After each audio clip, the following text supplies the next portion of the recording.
정권 교체가 과연 개봉박두 됐을까?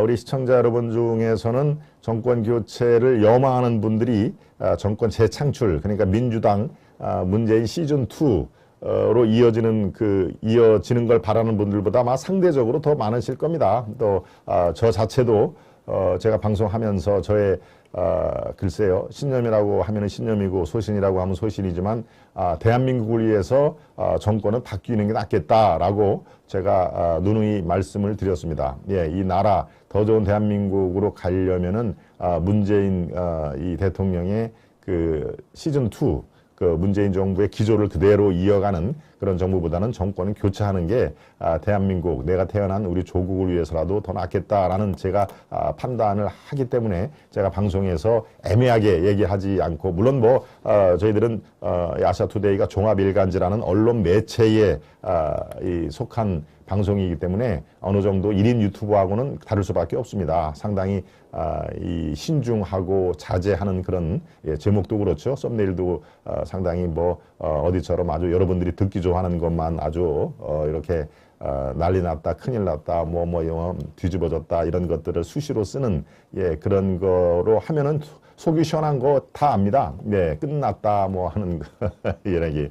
예, 그렇게 하면은 뭐 아주 속이 시원한 거는 저도 그런 유혹을 느낄 때가 있습니다만은 언론사라는 또 그런 사명이 있기 때문에 상당히 조심하고 또 자제하는 또 부분이 많이 있다는 점 여러분들이 아마 아실 거라고 믿습니다. 예, 그런 의미에서 정권 교체의 개봉박두라는 이 제목을 제가 오늘 새벽부터 상당히 고심을 한 끝에 사실 이 제목을 택한 건데요. 네.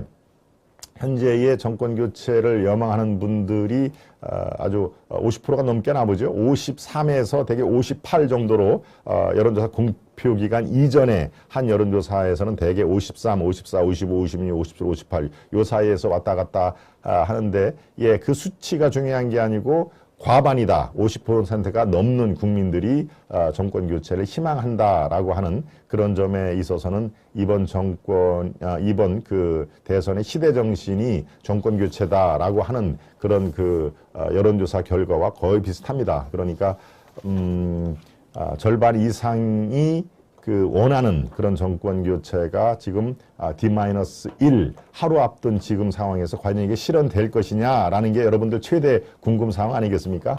네, 그런데 지금 오늘 어제 오늘 뭐 계속 지금 녹취록, 제가 말씀드린 대로 녹취록 얘기에 새로운 또 뭐 김만배가 나와가지고 형이 뭐 어떻게 했어, 대법원을 다 우리가 작업을 다 했어, 또 무슨 박영수 또 윤석열이 다 뭐 이렇게 해가지고 문제를 덮었어, 이런 것들이 계속 지금 쏟아지는 게 막판에 부동층을 어떤 식으로든지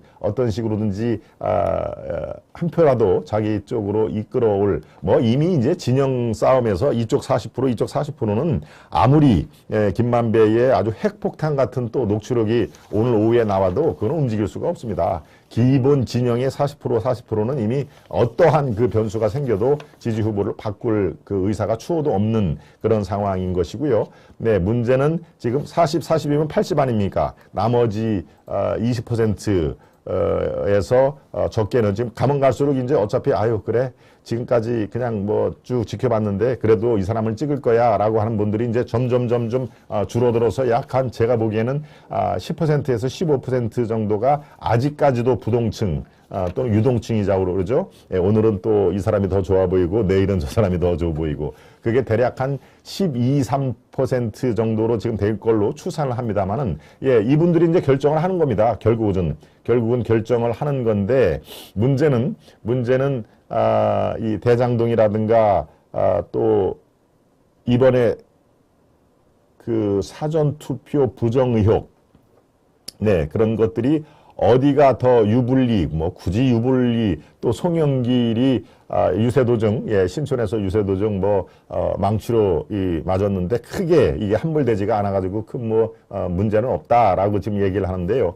그런 그 어제 오늘 또 토요일, 일요일 최근 한 3, 4일 동안에 연이어서 불거지는 각종 이슈들이 과연 어느 후보를 불리하게 빠뜨릴 것인가, 어느 후보를 상대적으로 유리하게 할 것인가를 종합적으로 따져보면요. 네, 이 부정선거 의혹이라든가 이 사안은 여당한테 유리할 수는 없습니다. 네, 이게 사안이 크게 미치지를 않을 수는 있어도 제가 말씀드린 대로 이미 각 진영에서 40% 다 된 상황에서 크게 미치지를 않는다. 그리고 부동층이 지금 제가 말씀드린 대로 12에서 15 정도로 그 정도로 아직까지 표심을 못 투표는 하긴 해야 되는데 나는 아직까지 마음을 못 정했어. 아까 우리 시청자 여러분 중에 한 분이 그렇게 얘기를 하셨죠. 그런데 바로 그분들한테 부정투표, 이 사전투표에 아주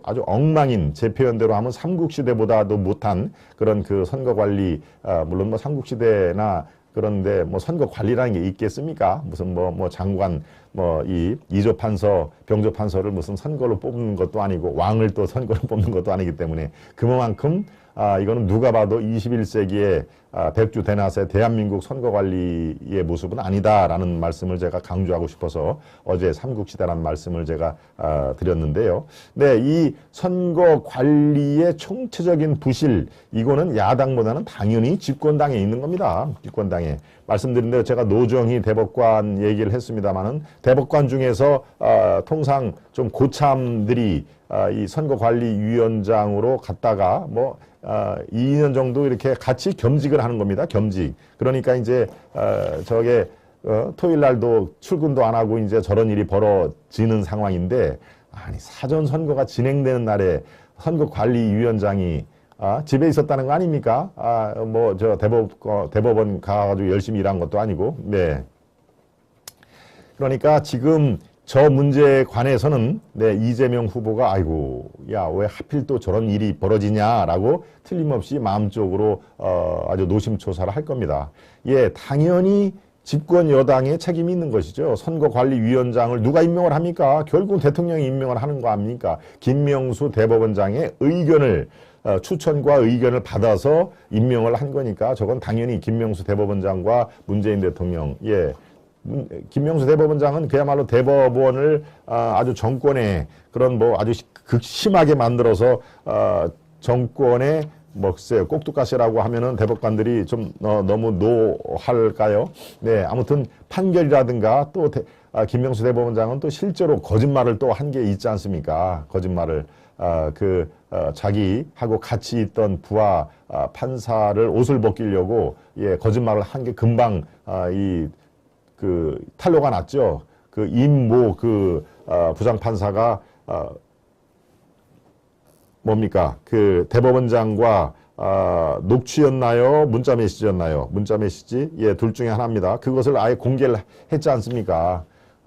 나만 지금 아주 나쁜 사람 되기 직전인데 대법원장 당신이 이런 얘기를 하지 않았냐라고 얘기를 한 게 한 1년 전에 있죠. 네, 임성근 부장판사인가요? 네, 그분이 그러니까 대법원장의 아주 거짓말이 만천하에 드러난 상황이 있었죠. 그래서 대법원장 사퇴하라라고 하는 한 이틀, 3일 동안에 엄청 국민들의 열기가 뽑았는데 대통령이나 본인이 사퇴를 안 하겠다고 하면은 그거 억지로 끌어내릴 수가 없는 상황입니다. 그래서 지금 현재의 김명수 대법원장이 이끄는 사법부가 권력하고 너무 밀착이 됐다. 권력에 그야말로 하수인이 됐다라고 하는 지적까지 나오는 그 와중에 바로 대법관 중에 중앙선거관리위원장을 맡고 있는 노정희 씨까지도 그렇습니다. 다 김명수, 노정희 다 이른바 이 정권의 핵심 세력이라고 하는 우리법 연구회 출신인 것이죠. 우리법 연구회. 우리법 연구회 출신들이 지금 대법원장을 비롯해서 다 줄줄이 다 요직을 차지하고 있는 거 아닙니까? 예, 노정희 씨도 마찬가지입니다. 노정희 중앙선거관리위원장도 우리법 연구회의 아주 핵심 멤버였다는 것이죠. 그들이 지금 대한민국 사법계를 완전히 주락펴락하는 그런 상황이 되는 판국에 바로 이런 상황이 벌어지니까 그들도 할 말이 없는 것이죠. 그러니까 굳이 공과를 따지자면은 어떻습니까? 예, 집권 여당이 상대적으로 데미지가 더 클 수밖에 없다라는 그런 상황이 나옵니다. 예, 저도 그런 판단을 하고 있고 그렇게 분석을 합니다. 즉, 막판에 터져 나오는 이 사전선거 확진자로 인한 이런 부정 의혹, 이른바 비밀 투표와 직접 투표라는 헌법이 보장된 4대 대한민국 국민으로서의 행사할 권리가 아주 정면으로 지금 배치가 된 거 아닙니까? 네. 바로 그런 의미에서는 이재명 후보가 이거는 악재다라고 실제로 민주당에서도 그렇게 분석을 하고 있습니다. 이거는 절대 우리한테 우호적으로 아이고 부정선거 의혹이 돼서 이재명이 손해보겠네 하고서 더 이재명을 지지할 그럴 가능성은 거의 없어 보인다. 따라서 굳이 유불리를 따진다면은 그렇다고 뭐 윤석열이 이번 부정선거 의혹에 대해서 엄청난 수혜를 보고 그야말로 이제 뭐 10%포인트로 크게 이긴다. 라고 룰루랄라 할 상황은 아니지만 여야를 엄밀하게 분석을 해보면은 그렇습니다. 부정투표 의혹도 집권 여당, 즉 이재명의 더불어민주당에게 이거는 불리한 악재로 작용할 수밖에 없다라고 하는 그런 상황이 도출이 됩니다. 네. 그렇군요. 네, 라인나우님, 박현성님, SO님, 내마음별님, 허통령님, 네, 속속들이 이렇게 와주고 계십니다. 네, 여러분들 지금 중간에 들어오신 분들은 제가 이 서두에 말씀드린 대로 뭡니까? 좋아요. 예, 좋아요 버튼만 살짝 눌러봐 주시길 편합니다. 네, 그리고 깜빡 잊고 아직 구독을 못 누르신 분들은 당연히 구독을 제가 함께 청하는데요. 네. 네, 지금 이런 상황에서 어떤 대세라는가 이런 것들이 한두 가지 사안을 보면은 알 수가 있습니다. 제가 지금 대법관을 말씀을 드렸는데요. 네, 대법원장, 대법관 말씀을 드렸죠. 전 대법관, 검찰총장 이런 분들이 355명이 어제 윤석열 지지를 했다는 점도 상당히 좀 간단치 않아 보입니다. 네, 지금 저 대법관이나 법무부 장관, 검찰총장 이런 분들이 지금 윤석열 지지를 하는데 사실은 이런 분들은 글쎄요, 이미 대법관을 하고 검찰총장을 하고 다 역임을 했기 때문에 아마 이 윤석열이 되면은 자리 뭐 하나 좀 좋은 거 좀 얻어야지 라고 하는 그런 생각을 하는 사람은 아닙니다. 네, 이미 톱까지 올라갔기 때문에 더 이상의 자리 보전은 뭐 할 필요도 없고 대개 70대, 80대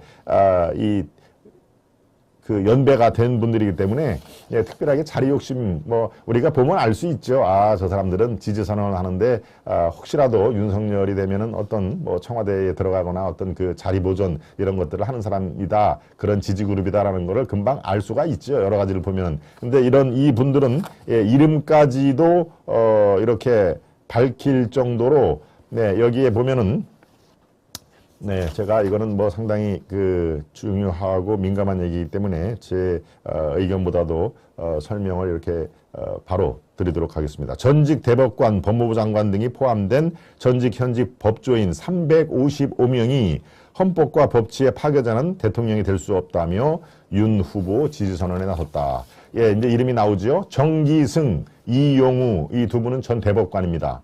네, 정기승 대법관은 저도 간접적으로 아는 분인데 이분 대법관을 한 지도 벌써 한 15년, 20년 될 겁니다. 그러니까 거의 나이가 80대 된 분들이 무슨 뭐를 또 자리를 탐하자고 이렇게 했겠습니까? 그러니까 이분들은 나름대로 우국충전이라는 게 있었다고 저는 보여집니다. 또 있습니다. 김경한 전 법무부 장관, 또 한상대 전 검찰총장 등 전직 현직 법조인들은 서울지방변호사에서 제20대 대선 관련 전국 법조인 성명서 기자회견을 열고 이같이 밝혔다.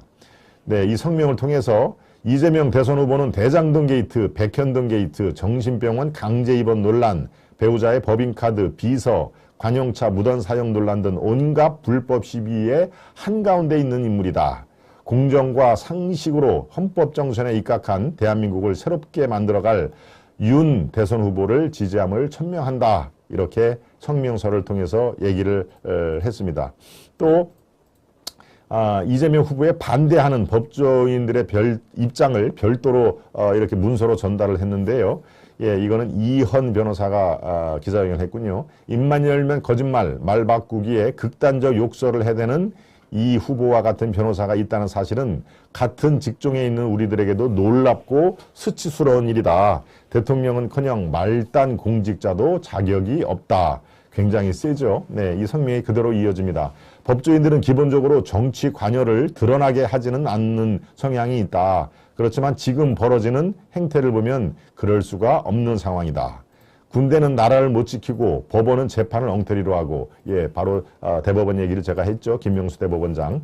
법원은 재판을 엉터리로 하고 검찰은 수사를 안 하고, 급기야는 선관위가 선거 관리도 제대로 못하는 상황에 정권이 연장되는 것은 눈뜨고 볼 수 없다. 네, 바로 제가 말씀드린 것이죠. 이번에 중앙선거관리위원회의 그런 자질, 미숙, 또 무능, 이런 것들이 그대로 드러난 게 바로 문재인 정권과 집권당 더불어민주당에 결코 호재가 될 수 없다. 상당한 악재로 작용할 것이다. 라는 말씀을 그래서 드리는 겁니다.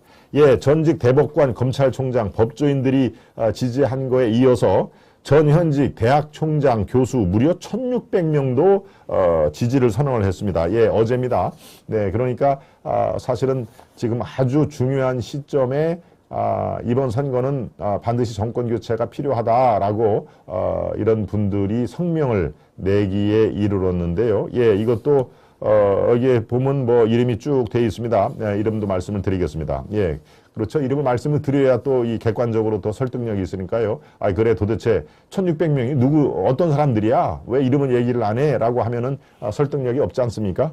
네, 전국 대학 총장단 및 교수진 1600명이 국민의힘 윤석열 후보에 대한 지지를 선언을 했는데, 여기에는 대학 총장 14명, 교수진 1604명, 예, 서울 여의도에서 지지 선언 행사를 열었다. 자, 여기에 참석한 대표 인사가 바로 이상천 전 영남대 총장, 권오창 전 동아대 총장, 나승일 서울대 교수, 양승함 경북대 교수, 이런 분들이 참여를 해서 공동 지지선언을 했다. 지지선언문을 이렇게 돼 있습니다. 공정과 상식이 바탕이 되고 정의가 흐르는 나라다운 나라를 건설하라는 국민적 열망과 시대적 요청을 완수할 최적임자는 바로 윤 후보라고 본다. 현 정권의 잇따른 정책 실패와 이념적 편향, 편가르기로 국민들은 희망을 잃고 한계 상황에 내몰리고 있다. 외교 안보와 경제성장 정책의 실패는 물론 부동산과 에너지 정책, 일자리 창출 정책, 코로나 방역 정책 등에서 거듭 실패를 거듭하고 있다. 나라 빚과 개인 빚은 하루가 멀다 하고 늘어 국민의 희망을 잃고 한계 상황에 내몰리는데도 집권 세력은 책임지기는커녕 남 탓으로 돌리고 집권 연장에만 몰두하고 있다. 이러한 문제를 타개하고 극복하기 위해서는 반드시 이번 기회에 정권 교체가 이루어져야 한다. 예, 전직 대법관, 검찰총장 등 355명의 법조인들, 이어서 전현직 대학 총장, 교수 1600명이 이렇게 D-하루를 남겨놓은 그 시점에서, 물론 어제 지지 성명이 이루어진 겁니다만은 상당히 의미 있는 그런 판세를 보여주는 그런 상황으로 여러분께 설명을 드릴 수가 있겠습니다. 네, 그러니까 지금 상황에서 가뜩이나 지금 약간 그 수세에 몰렸다고 여론조사 공표기간 이전에 대략 작게는 한 3, 4%에서 많게는 9, 10%까지 윤 후보가 앞서는 것까지가 말씀을 드렸죠. 그 뒤에 이제 여론조사 공표 금지 기간이 있는데, 예, 여당에서도 그런 얘기를 지금 하고 있습니다.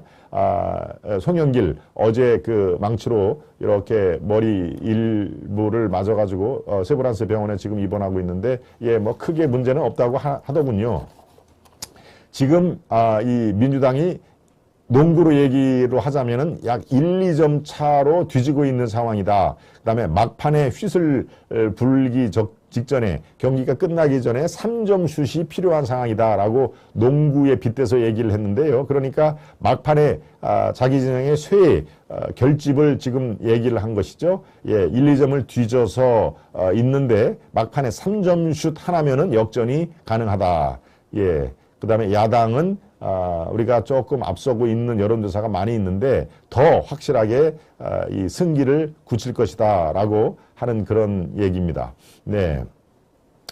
예, 국힘의 입장은 바로 박빙 우세였던 판세가 최근 들어 오차 범위 박 우세로 전환됐다고 보고 있다. 깜깜이 기간에도 꾸준히 이재명과 격차를 벌리고 있다고 분석을 한 건데요. 예, 권영수 선대본부장이 이런 얘기를 했습니다. 여러 데이터를 종합 분석한 결과 현 시점에서 윤 후보가 이재명에게 앞서 있다. 그러나 하루 이틀 사이에 어떤 일이 벌어질지도 모르기 때문에 바로 저 사전투표 저런 부정 의혹처럼 또 다른 의혹과 큰 대형 이슈가 터질지 모르기 때문에 승세를 확실하게 굳힐 수 있도록 막판 총력 유세를 벌일 방침이다 라고 지금 얘기를 하고 있습니다. 그러니까 이제 오늘 밤 12시면은 어떻습니까? 선거운동이 끝납니다. 그러고 어떠한 이제 정치 행위도 못하는 상황이죠. 밤 12시에. 네, 그러고 밤 12시에 오늘 마지막 그 유세가 그야말로 세대결이 벌어집니다. 세대결이 이재명 쪽은 청계광장, 네, 그 광화문 옆에 청계천 시작된 게 동아일보 본사 바로 옆이죠, 여러분들. 이렇게 달팽이 모양 그런 그 조각물 바로 앞에가 이제 청계광장인데 거기서 7시에 마지막 유세를 대규모 유세를 한다고 지금 이 신고가 돼 있습니다. 그런데 윤석열 후보는 지금 오늘 제주도에서 출발을 하죠. 제주도는 공식 선거운동 기간에 한 번도 안 갔던 지역입니다. 그러니까 거기에서도 또 야, 우리 제주도만 왜 안 오냐, 제주도 홀대하는 거 아니야 라는 말이 나오게끔 돼 있으니까 마지막 날 제주도에서 출발을 해가지고 끝나면은 비행기를 타고 부산에서 이제 쭉 올라오면서 유세를 하고 마지막으로 8시에 저녁 8시에 네, 서울광장하고 청계광장은 불과 걸어서 글쎄요, 저 집 걸음으로도 한 3분 정도, 예, 2, 3분이면 됩니다. 거기서, 그렇게 한 1km 정도밖에 안 떨어져 있는 바로 인접한 그런 그 거리죠. 바로 서울시청 앞에 서울광장에서 마지막 대규모 유세를 합니다. 그러니까 이재명 후보 쪽에서는 7시에 청계광장, 윤석열 후보 쪽에서는 오늘 아침에 제주도부터 해가지고 부산을 거쳐가지고 쭉 이제 이른바 상행선을 타고, 마지막 8시에 피날레를, 서울시청 앞에 서울광장에서 열겠다라고 지금 예고가 된 상태인데요. 말씀드린 대로 한 1km밖에 안 떨어져 있는 그런 그 상황이고 여기는 7시면 대개 한 9시 정도까지는 유세가 진행이 됩니다. 여기는 이제 8시부터 시작을 하면 한 10시까지 진행이 되고요. 시간도 거의 비슷한 시점이니까 이른바 세대결의 양상이 펼쳐지는 겁니다. 그러니까 거기에서 물론 이제 당원들이 반 이상이 물론 나오겠죠. 각 지구당별로 서울 지구당에 이른바 지금 48개인가요? 8개의 각 지구당별로 이렇게 100명, 200명씩 동원해 주세요라는 게 그건 어쩔 수 없는 동원 인력이지만 그야말로 이제 순수한 당원이 아닌 일반인들도 그래? 난 올해 이 대선에서 한 번도 유세를 직접 보지는 못했는데 한번 가볼까? 시내 한복판에서 한다니 이런 분들도 적지 않은 그런 그 판국인 것이죠. 그러니까 아마 인파가 굉장히 몰릴 것입니다. 그러니까 객관적으로 볼 때 어디가 그 사람이 더 많은가를 보는 것도 막판 이렇게 대세 흐름의 하나의 단초로서 작용을 할 거로 보입니다만은 글쎄요. 네, 여러분들도 한번 시내 나갈 일이 있거나 굳이 멀리 계시는데 일부러 오실 필요까지는 없습니다만은 그렇다면 한번 가볼까라고 하면서 그 양쪽에 왔다 갔다 하는데 3분에서 5분도 채 안 걸립니다. 그러니까 여기도 한번 가보고 저기도 한번 가보고 야, 사람 숫자가 굉장히 차이가 많이 나네 라고 하는 그런 상황이 벌어질지 여러분들이 한번 궁금한 취재기자 입장에서 한번 취재를 해 보실 필요가 있지 않나. 바로 그게 오늘 이제 피날레를 장식하는 그런 상황이 됩니다. 네. 여당에서는 이재명이 10%포인트 이긴다는데 이런 그 얘기를 돕니다. 그러니까 여당의 어디 일각에서 뭘 자체적으로 조사를 해보니까 이재명이 무려 10%포인트 승리 이야기가 돈다라고 얘기를 하니까 이게 이제 단속을 한 겁니다. 야, 그런 얘기 하지 마. 지금 뭐 가뜩이나 지금 살얼음판인데 저렇게 크게 지금 이재명이 이긴다고 그러면은 막판에 세결집 하는데도 문제가 있어. 절대 저런 얘기는 하지 마라고 입단속을 지금 이제 했다는 것이죠. 그래도 결과적으로는 1에서 2%포인트로 차이가 결정날 것이다. 네, 뭐 일각에서 또 저렇게 뭐 10%포인트 이긴다라고 하는 거를 근거를 댈 수가 지금 없는 입장입니다. 공표 금지 기간이니까요. 그러니까 저거는 뭐 순수 액면 그대로 믿을 필요는 없는데 일각에서 어디에서 이렇게 무슨 찌라시로 이제 하나를 만들었겠죠. 그러니까 이거 배포 금지. 지금 우리가 이렇게 이럴 때가 아니야. 이렇게 되면은 지지율이 아예 내가 투표 안 해도 이기겠네라고 하는 그런 사람들이 10,000명, 20,000명 만약에 되면은 그걸로 질 수가 있으니까 절대 이러지 마. 어차피 1에서 2% 근소하게 이긴다라고 하는 얘기를 하는 건데요. 예, 유시민도 어제 저녁 그 TV 프로에 나와가지고 그 얘기를 하더군요. 네, 이재명이 자기는 1%포인트 이길 거라고 본다. 라고 얘기를 합니다. 1%포인트 이길 거라고 합니다. 그래서 저희가 무슨 근거가 있어서 저렇게 얘기하나 봤더니만 참 허무맹랑하더군요. 나는 표정을 보면은 알 수가 있다. 예, 후보들 표정을 보면은 내가 알 수가 있는데 이재명이 1%포인트 차로 이긴다라고 하는 그런 얘기를 합니다. 네. 거의 뭐 저 정도 되면 도사급이죠. 나는 후보들 표정을 보면은 딱 그 간파를 하는데 요새 윤석열 후보 표정이 굉장히 안 좋다. 그러고 아주 말도 되게 거칠다. 뭐 도둑놈들 얘기도 하고, 다 쓸어버리겠다라고 얘기를 하고, 거짓말쟁이 얘기를 하고 하면서 그게 바로 자기가 뒤처진다는 그런 이 방증 아니겠느냐. 그러니까 후보들 이렇게 자기가 뭐 관상인정이처럼 인상을 보면은 윤석열이 지금 쫓기듯이 지금 불안해하는 걸로 보인다. 그래서 자기는 1%포인트 1% 이재명 이긴다고 본다라고 어제 TV에 나와가지고 아주 태연하게 얘기를 합니다. 네, 여러분들에게 의미 있다 1%포인트로 유시민이 그렇게 얘기를 했다라는 게 굉장히 의미 있어서 제가 소개를 하는 게 아니고 글쎄요, 참 표정 보면 나는 알 수 있다라고 하는 그 말에 참 이 지성이님 맞아라고 하는 그런 그 지적을 하는 분들도 아마 적지 않을 듯 보입니다. 네. 윤석열 후보가 어제 유세장에 가서 이런 얘기를 했죠. 협치하는 나는 정직한 모습이 되겠다. 정직한 모습.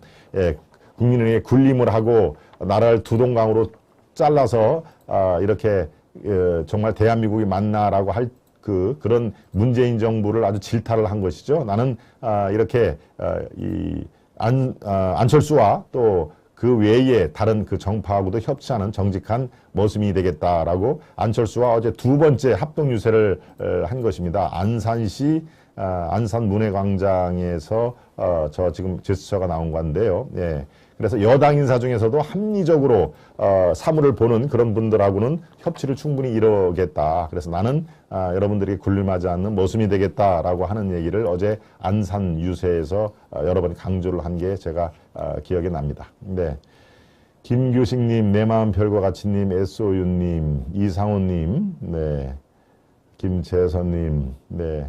김재선님은 또 열심히 구독, 좋아요 누릅시다. 아시아투데이 시청자 배가 운동 중입니다. 모두 동참하고 공정 최고의 방송 아시아투데이 화이팅. 네, 김재선님 대단히 감사합니다. 참 제가 이렇게 쑥스럽게 두세 번 이렇게 부탁 말씀을 드려야 되는데 제 대신해서 딱 저렇게 같은 시청자 입장에서 같은 유권자 입장에서 그래도 아시아투데이 방송이 우리 김재선님은 사실 뭐 제가 한 번도 뵙지는 못했습니다만은 우리 6개월 전에 이 방송을 개국할 때부터 이상하게 꾸준하게 이상하다는 표현은 하여튼 그렇게 처음부터 보기가 쉽지가 않죠. 근데 처음부터 어떻게 제 방송을 보시면서 그 뒤로 6개월 동안 꾸준하게 저렇게 매일매일 방송에 참여를 하시고 댓글 남겨주시고 그래서 제가 아주 상당히 감사하게 생각하시는 시청자 여러분입니다. 네, 이상하다는 표현은 적절치 않아 보이죠. 아무튼 처음부터 저렇게 아주 딱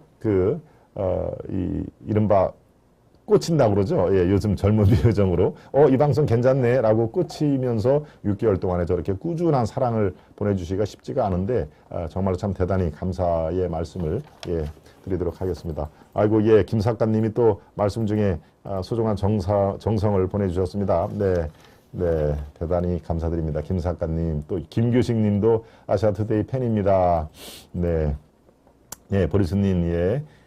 들어오셨네요. 윤석열 처와 장모가 걸림돌로 작용을 했습니다. 작용을 어느 정도 일정 부분 했고 상당히 지지율 정체 국민에서는 저런 것이 적지 않게 작용을 한 상황입니다만은 어떻습니까? 김혜경의 이른바 법카, 네, 이 초밥 10인분, 그 다음에 또 뭐가 30인분이죠? 네, 뭐 샌드위치 30인분, 네, 이런 그야말로 사적 용도로 국고를 아주 이 탕진한, 그리고 이 공무원을 자기 사적인 제사에 동원하고 제사 음식을 사오라고 하고라고 하는 각종 의혹에 사실은 묻힌 경향이 있습니다. 그러니까 김혜경의 그 각종 의혹이 이른바 김건희 의혹을 사실은 이제 덮어버린 그런 그 상황이 이제 됐던 것이죠.